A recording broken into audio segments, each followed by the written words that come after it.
Today I want to talk to you about the Resources tab in Schoology. Okay, so when we click on the Resources tab, the first thing you're going to see is Home. That is where, like, just on your day-to-day, you might save your own resources.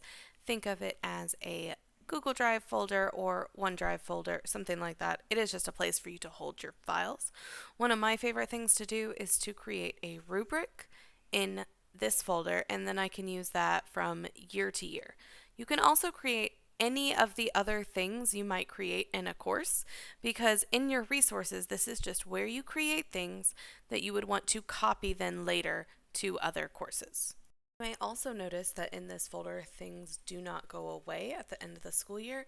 I have a folder in here from October 2018 that I could still continue to use. So the next folder you'll see is Learning Objectives. I'm actually going to skip over this part because I feel like it's easier to add TEKs to actual assignments when you are in courses, and that adding them here does not do you a whole bunch of good.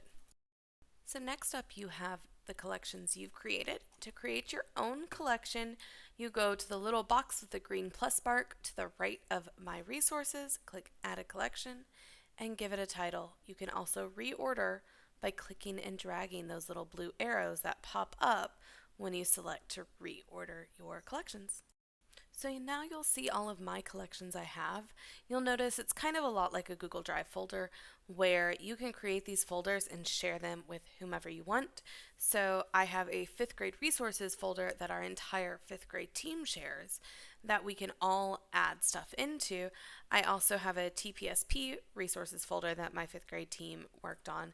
And we have the online learning resources folder that I copied from our CSE lesson plan folder, so anyone would be able to copy from it once I share it with everyone.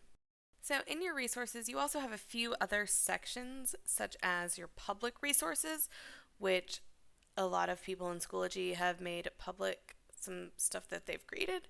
If I'm being honest, I have never looked through here. You'll also see your group stuff, that is where your curriculum would put their resources. And then you also have, if you'll notice, they do have some teaching and learning folders in here that has some tools to help you navigate through putting stuff into Schoology or online. Again, I haven't really used this that much because it's a little overwhelming for me, but there are some cool tools here. So now that you have your resources, you want to copy them to a course. So I'm going to go to the online learning resources and I am going to find the shell I want to use. I'm going to select every day and I'm going to go to edit and add to course. Now I need to just find the course I want to add it to.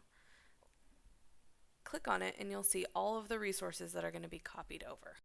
Okay, and then this little green message will pop up to tell you that you were successful. Now let's go over to my course and I can show you that everything is there. So it did just kind of copy the folder in there. It's not super organized. So I'm going to go ahead and add an online learning folder, and then I'm going to quickly click and drag everything over there, and it will be nice and organized for myself and for my students.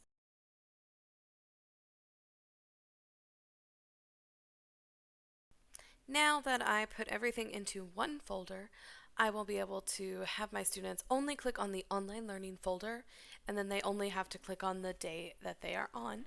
So you'll see the choice board that I put in there in the resource tab is still in here so that my students have access to everything I created under resources. And that is it for copying resources again.